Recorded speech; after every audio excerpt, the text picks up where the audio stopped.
ബാലു, അയാൾ വളരെ ജെന്റിലായിരുന്നു. അനാവശ്യമായിട്ടൊരു നോട്ടം പോലും ഉണ്ടായിരുന്നില്ല. പഴയ കിരൺ അല്ല ഇപ്പോഴത്തെ കിരൺ. എനിക്കെന്തോ അയാളത്ര പെർഫെക്റ്റ് ആണെന്ന് തോന്നുന്നില്ല. ഇന്നലെ ക്യാബിനിൽ വിളിച്ച് സോറിയെന്നും വീട്ടിൽ നടന്ന കാര്യങ്ങളൊക്കെ ക്ഷമിക്കണമെന്ന് പറഞ്ഞപ്പോഴേ എനിക്ക് തോന്നിയിരുന്നു അപ്പു എന്തെങ്കിലും ഒരു പണി വരുമെന്ന്. ഞാനത് പറയുകയും ചെയ്തായിരുന്നല്ലോ. ഇതവന്റെ നാടകം, എന്നെ ടെൻഷൻ അടിപ്പിക്കാൻ വേണ്ടിയിട്ട്. എന്നിട്ട് അവൻ എന്നോട് ചോദിക്കുക BP ഒക്കെ നോക്കാറുണ്ടോന്ന്.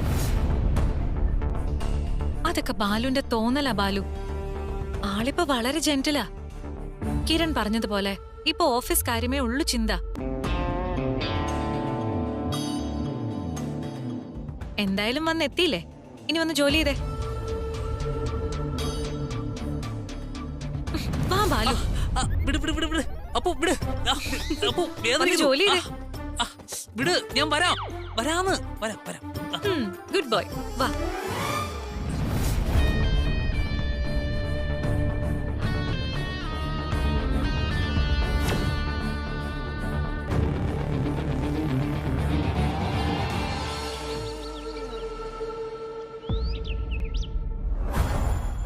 സത്യം പറഞ്ഞ ഭൂമി പിളർന്നങ്ങ് താഴേക്ക് പോയെങ്കിലെന്ന് ആ നിമിഷം ആഗ്രഹിച്ചു ഞാൻ. നമ്മളെ ആക്ഷേപിച്ചുകൊണ്ട് അപ്പുവിന്റെ ആ ഇറങ്ങിപ്പോക്ക് സുധാമണി മനസ്സുകൊണ്ട് ചിരിച്ചു കാണും. ചാത്തൻ മന്ത്രവാദി തന്ന ചൂർണവും കൊടുക്കാൻ പറ്റിയില്ല. അത് കൊടുത്തിരുന്നെങ്കിൽ ഉറപ്പാ ഇന്നേ ദിവസം അവർ തമ്മിൽ അടിച്ച് പിരിഞ്ഞേനെ. അവളിങ്ങ് തിരിച്ചും വന്നേനെ. ഏട്ടാ, അപ്പു അവിടെ നിൽക്കുന്ന ഓരോ നിമിഷവും അവിടുത്തെ ആളായിക്കൊണ്ടിരിക്കുക. അവളെ നമുക്ക് തിരിച്ചു പിടിച്ചേ പറ്റൂ. നമുക്ക് അപർണയെ തിരിച്ചു പിടിച്ചാൽ മാത്രം പോരാ, അപർണയെ കിരണിലേക്ക് അടുപ്പിക്കുകയും വേണം. അതിനുള്ള നീക്കങ്ങളാ നടത്തേണ്ടത്.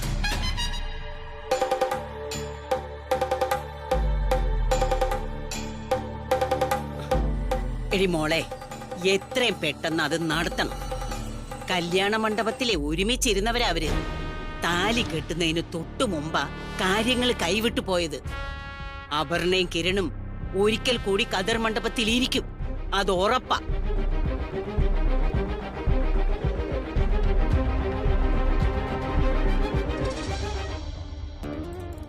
ബാലുവിനെ അപർണയും വീണ്ടും ഒരിക്കൽ കൂടി ഇങ്ങോട്ട് വരുത്തണം. അടുത്ത പ്രാവശ്യത്തെ വരവിന് കഴിഞ്ഞ തവണ സംഭവിച്ച അബദ്ധങ്ങൾ ഒന്നും കാണിക്കാൻ പാടില്ല.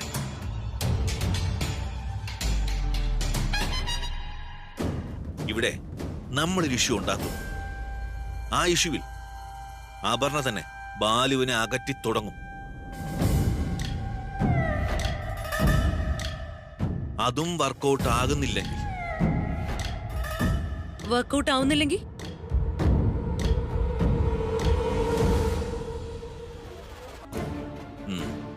വർക്കൗട്ട് ആവുന്ന എന്തെങ്കിലും ഒരു സെറ്റപ്പ് നോക്കണം.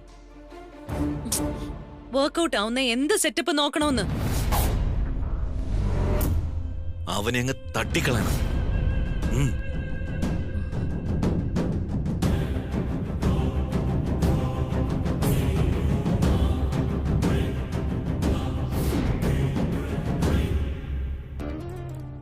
നീ എന്താ ഇങ്ങനെ ആലോചിച്ചോണ്ടിരിക്കുന്നേ? അങ്ങനെയൊന്നും ആലോചിക്കണ്ടേട്ടാ. എങ്ങനെ ആലോചിക്കണ്ടെന്ന്?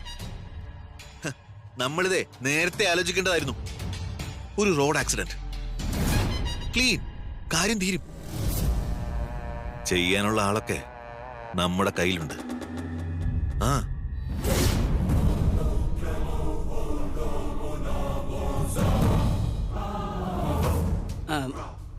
അല്ല, അതെ, ഈ കൊല്ലും കൊലയും ഒന്നും യാമിനി പറഞ്ഞതുപോലെ ഇപ്പോഴൊന്നും ചിന്തിക്കണ്ട. അതെ, അറ്റ കൈക്ക് മതി. ഇനി ആകാശം ഇടിഞ്ഞു വീണാലും അപ്പുവിനെ ഇവിടെ കൊണ്ടുവരണം. ഉടനെ കയറി ചെല്ലണമെന്നല്ല ഞാനും പറയുന്നേ. ഒന്നും നടന്നില്ലെങ്കിൽ അതിലേക്ക് എത്തണം. ഇരു ചെവി അറിയാതെ അത് നടത്താനും പറ്റും. എന്തായാലും അപ്പുവിന്റെ മനസ്സ് തകർക്കാൻ പാടില്ല. അപ്പുവിനെ ഇങ്ങോട്ട് തിരിച്ചു കൊണ്ടുവന്ന് കുറേ ദിവസം ഇവിടെ തന്നെ നിർത്തണം. ആ ദിവസങ്ങളില് നമുക്ക് യുക്തിപൂർവ്വം ആലോചിച്ച് കാര്യങ്ങൾ ചെയ്യാം. ഏത് രീതിയിലാണെങ്കിലും അവളെ ആ നശിച്ച സ്ഥലത്ത് നിന്ന് മാറ്റണം. നമ്മുടെ നിലവാരത്തിനൊത്തു തന്നെ നമ്മുടെ മോള് ജീവിക്കണം.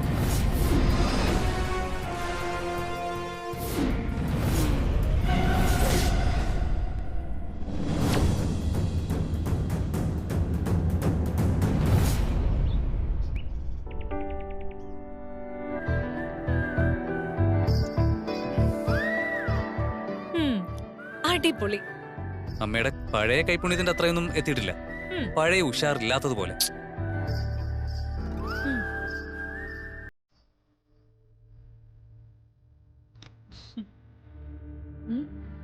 എന്തായാലും 4 ഗ്ലാസ് ചായ. അമ്മ ഇന്ന് ചായ കുടിക്കുന്നില്ലേ? ഞാൻ പിന്നെ കുടിച്ചോളാം മോളെ, ഇങ്ങള് കുടിക്ക്. പറ്റില്ല പറ്റില്ല, അത് നടപടിയാവില്ല. അമ്മ ചെന്ന് ചായ ഉണ്ടെന്നേ. മോളെ, അമ്മ പിന്നെ കുടിച്ചോളാം. അമ്മ ചായ എടുത്തിട്ട് വാ. അല്ലെങ്കിൽ ഞാൻ പോയി എടുത്തിട്ട് വരാം. വേണ്ട, ഞാൻ പോയി എടുത്തിട്ട് വരാം. നിങ്ങളെല്ലാം കൂടെ കഴിക്ക്.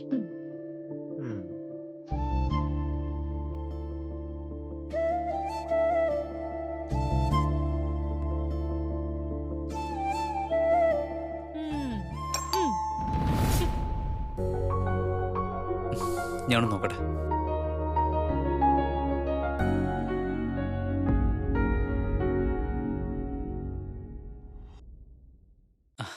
കാറ്ററിംഗിന്റെ കാര്യത്തിനാണോ? വരൂ, ഇരിക്കൂ. ഞങ്ങൾ ഇരിക്കാനൊന്നും വന്നതല്ല. ഒരു കാര്യമേറ്റാൽ ഉത്തരവാദിത്തത്തോടു കൂടി ചെയ്യണം, അല്ലെങ്കിൽ ഏറ്റെടുക്കാൻ പോരുത്. എന്താ എന്താ കാര്യം? സുധാമണിയുടെ മോനല്ലേ? അതെ. എനിക്കറിയാം. അമ്മയോട് പറയണം, വാങ്ങുന്ന കാശിന് കുറച്ചെങ്കിലും ഉത്തരവാദിത്വം കാണിക്കണമെന്ന്. എന്തു പറ്റി സർ? ഞങ്ങളുടെ വീടിന്റെ പാലുകാച്ചായിരുന്നു. സുധാമണിയുടെ പാചകം ഗംഭീരാണെന്ന് അറിഞ്ഞിട്ടാ ചോദിച്ച കാശു കൊടുത്ത് പാചകം ഏൽപ്പിച്ചത്. എന്നിട്ടിപ്പോ എന്ത് സംഭവിച്ചു? എന്ത് സംഭവിച്ചെന്നോ? സദ്യ അലങ്കോലമായി. അത് തന്നെ. കാശിന് കൊള്ളില്ല. ഏയ്, അമ്മയുടെ കയ്യിൽ നിന്ന് അങ്ങനെയൊന്നും സംഭവിക്കില്ല. അമ്മയ്ക്കായിരിക്കില്ല നിങ്ങൾ കരാറ് കൊടുത്തത്. എന്താ ദേ വന്നല്ലോ, ചോദിച്ചു നോക്ക്. എന്താ കാര്യം? സുധാമണി, സദ്യ എന്നും പറഞ്ഞ് നിങ്ങൾ എന്തോന്നാ കാട്ടിക്കൂട്ടി കൊടുത്തയച്ചത്? ആളെ പറ്റിക്കാണോ? എന്താ സാറേ? അത് ശരി. പാചകം ചെയ്തതൊന്നും രുചിച്ചു നോക്കിയില്ലേ? സാമ്പാറും അവിയലും ഒക്കെ നാവില് വെക്കാൻ കൊള്ളില്ലായിരുന്നു. ബാക്കി എന്തൊക്കെ ഒരുക്കിയിട്ടെന്താ? സദ്യ പോയാൽ എല്ലാം പോയില്ലേ? നന്നായി കൊടുത്താൽ തന്നെ കുറ്റം പറഞ്ഞാലേ ആൾക്കാർക്ക് സമാധാനം കിട്ടും. അപ്പൊ പിന്നെ യഥാർത്ഥത്തിൽ വൃത്തികെട്ട സദ്യ ആയാലോ? അമ്മേ, എന്താ അമ്മയെ കേൾക്കുന്നേ? വായും മൂടി നിന്നാ പറ്റില്ല. സമാധാനം പറയണം. അതിനു വേണ്ടിട്ടാ നേരിട്ട് പറയാൻ വന്നത്. ക്ഷമിക്കണം, എന്റെ ജോലിക്കാരാണ് ഇന്ന് പാചകം ചെയ്തത്. എന്നാ പിന്നെ ഞങ്ങൾ ജോലിക്കാർക്ക് കരാർ ഏൽപ്പിച്ചാൽ മതിയായിരുന്നല്ലോ. അമ്മയ്ക്ക് വേണ്ടി ഞാൻ ക്ഷമ ചോദിക്കുന്നു. ചേട്ടന്റെ ഫീലിങ്സ് എനിക്കറിയാം. ചേട്ടൻ ആവശ്യപ്പെടുന്ന കോമ്പൻസേഷൻ ഞാൻ തരാം. സദ്യ അലങ്കോലായിട്ട് ഇനി എന്തിനാ കോമ്പൻസേഷൻ? അമ്മയോട് പറ, ഭക്ഷണക്കാര്യമാണ്, ശ്രദ്ധിച്ച് കൈകാര്യം ചെയ്യണമെന്ന്. ഭക്ഷണം മോശം വന്നാ പിന്നെ ആരും തിരിഞ്ഞു നോക്കില്ല. കച്ചവടം പൂട്ടേണ്ടി വരും. നല്ലതിന് വേണ്ടിയിട്ടാ ഞാൻ ഈ പറയുന്നത്. വാടി.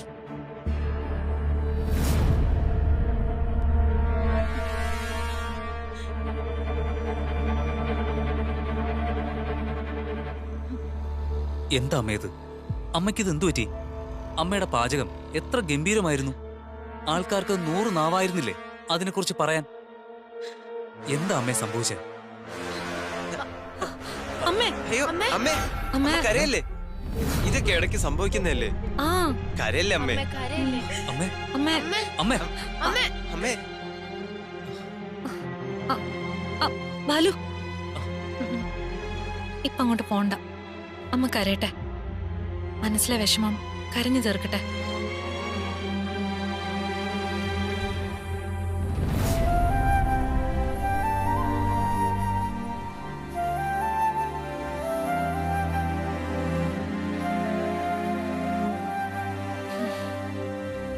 എന്താ? സാഗർ, മീനാക്ഷി, നിങ്ങളോട് എനിക്കൊരു പ്രധാനപ്പെട്ട കാര്യം പറയാനുണ്ട്. എന്താണോ? പറയട്ടെ. ആദ്യം ഞാൻ കരുതി ഞാനും ബാലുവും കൂടി സംസാരിച്ച് ഒരു തീരുമാനത്തിലെത്താമെന്ന്. പക്ഷെ പിന്നെ തീരുമാനിച്ചു സാഗറും മീനാക്ഷിയും കൂടി ഉണ്ടാവണമെന്ന്. അതുകൊണ്ടാ നിങ്ങളെ കൂടി ഇങ്ങോട്ട് വിളിച്ചത്. ഞാൻ കുറച്ചു ദിവസം കൊണ്ട് നിങ്ങളോട് സംസാരിക്കണമെന്ന് കരുതിയിരിക്കുമായിരുന്നു. കാര്യം എന്താന്ന് വെച്ചാ പറയടോ. പറയട്ടെ. നമ്മുടെ അമ്മയ്ക്ക് ഒരു വിവാഹം വേണം.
സൈഡ് എഫക്റ്റാ.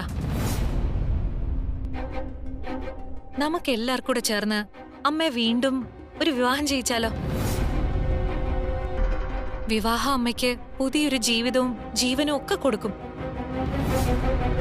സാറ് നീ പറ. അപർണേച്ചി പറയുന്നത് സത്യമായിട്ടുള്ള കാര്യ. അമ്മയ്ക്ക് ഒരുപാട് വിഷമങ്ങളുണ്ട്. അമ്മയെ കൊണ്ടൊരു കല്യാണം കഴിപ്പിക്കാന്ന് പറയുമ്പോ മീനു, നീ എന്തു പറയുന്നു? അല്ല, ഇതുപോലെ വിവാഹങ്ങൾ ധാരാളം നടക്കാറുണ്ട്. ഇങ്ങനെ ഒറ്റപ്പെട്ട പോലെയുള്ള അവസ്ഥയില് മക്കള് കല്യാണം നടത്തി കൊടുക്കുന്ന ന്യൂസുകൾ ഞാൻ കണ്ടിട്ടുണ്ട്. പക്ഷെ ബാക്കി എല്ലാവരും ഇതൊക്കെ അറിയുമ്പോ, നാട്ടുകാരറിയുമ്പോ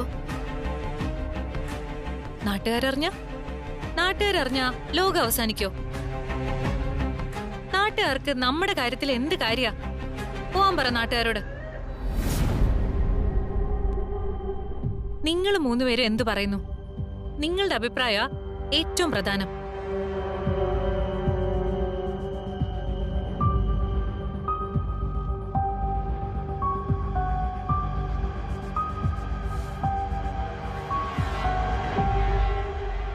എനിക്ക് സമ്മതം.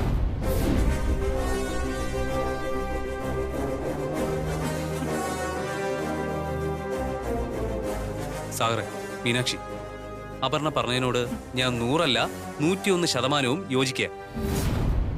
ഇത്രയും കാലം അമ്മ നമുക്ക് വേണ്ടി ജീവിച്ചില്ലേ? ഇനി അമ്മ അമ്മയ്ക്ക് വേണ്ടി ജീവിക്കട്ടെ. അമ്മയ്ക്കും ഉണ്ടാവില്ലേ ആഗ്രഹങ്ങളും സ്വപ്നങ്ങളും ഒക്കെ? സന്തോഷം എന്താണെന്ന് അറിഞ്ഞിട്ടുണ്ടോ അമ്മ?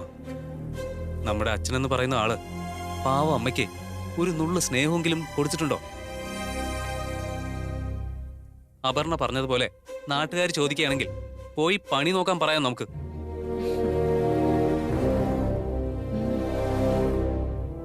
നാണക്കേടോ ചമ്മലോ കുറ്റബോധോ ഒന്നും തോന്നേണ്ട ഒരു കാര്യമില്ല. നമ്മുടെ അമ്മയ്ക്ക് നമ്മൾ ഒരു ജീവിതം നൽകുന്നു. അങ്ങനെ കരുതിയാ മതി. മീനാക്ഷി, ഏട്ടനും അപർണേച്ചിയും പറയുന്നത് ശരിയായ കാര്യ. ഞാനും ഓക്കെ. ഞാനും.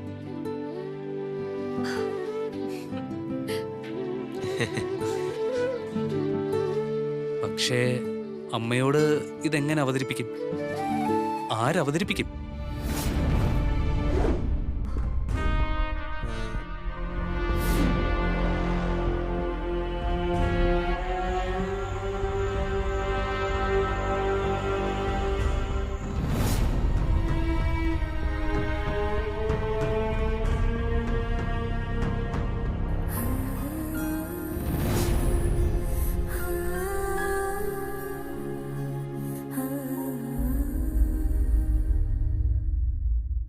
അമ്മേ,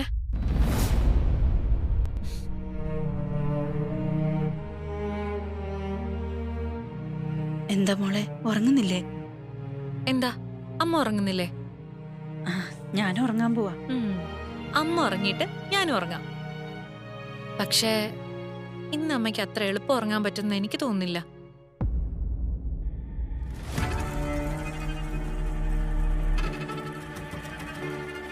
അമ്മ എന്തൊക്കെയോ പ്രശ്നങ്ങളിലാണെന്ന് എനിക്കറിയാമായിരുന്നു. പക്ഷേ ആ പ്രശ്നം എത്ര വലിയ പ്രശ്നമായിരുന്നു എന്ന് ഇന്ന് എനിക്ക് മനസ്സിലായത്. പാചകത്തിൽ അമ്മയ്ക്ക് തെറ്റുപറ്റുക, മറ്റെന്തൊക്കെ സംഭവിച്ചാലും അങ്ങനെ ഒരു കാര്യം സംഭവിക്കുന്ന സ്വപ്നത്തിൽ പോലും ഞാൻ കരുതിയിട്ടില്ല. ഇന്നെനിക്ക് മനസ്സിലായി, ഗുരുതരമായ എന്തോ കുഴപ്പത്തിൽ അമ്മ പെട്ടിരിക്കുക.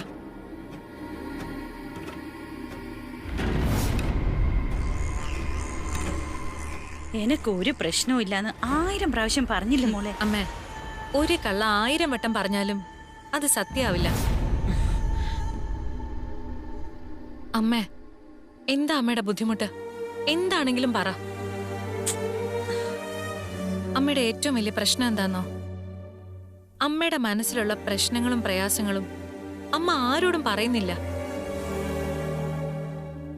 മനസ്സിലുള്ളത് ഷെയർ ചെയ്യാൻ അമ്മയ്ക്കൊരാളില്ല.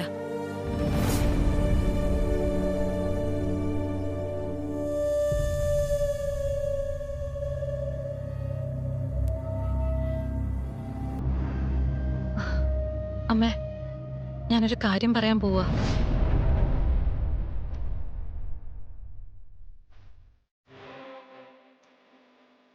അത് അമ്മ എങ്ങനെയായിരിക്കും പ്രതികരിക്കാന്ന് എനിക്കറിയാൻ വയ്യ. എന്താ മോളെ? അച്ഛൻ മരിച്ചതിന്റെ ഒരു ഏകാന്തത അമ്മ വേട്ടയാടുന്നുണ്ട്. ആര് മരിച്ചെന്റെ? അച്ഛൻ, ബാലുവിന്റെ അച്ഛൻ മരിച്ചതിന്റെ ആ മരണത്തിന്റെ ഏകാന്തത അമ്മയെ ബുദ്ധിമുട്ടിക്കുന്നു.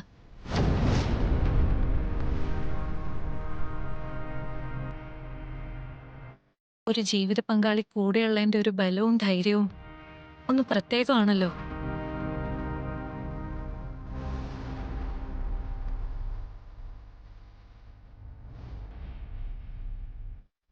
അമ്മ, ഞാനൊരു കാര്യം പറയട്ടെ. അമ്മ ഒറ്റപ്പെട്ട് നിൽക്കുക. ഈ ഏകാന്തതയുടെ ഒരു മുഷിപ്പ് അമ്മയ്ക്കുണ്ട്. അത് മാറണം. അതിന്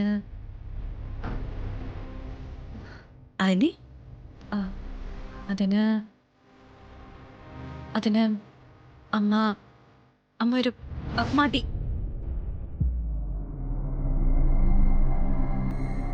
പറഞ്ഞു വരുന്നത് എന്താണെന്ന് എനിക്ക് മനസ്സിലായി. മോള് പൊയ്ക്കോ. അമ്മ, ഞാൻ അമ്മയ്ക്കൊരു കല്യാണം ആലോചിക്കുന്നു അല്ലേ? കല്യാണപ്രായം ആവുമ്പോ ഞാൻ അറിയിക്കാം.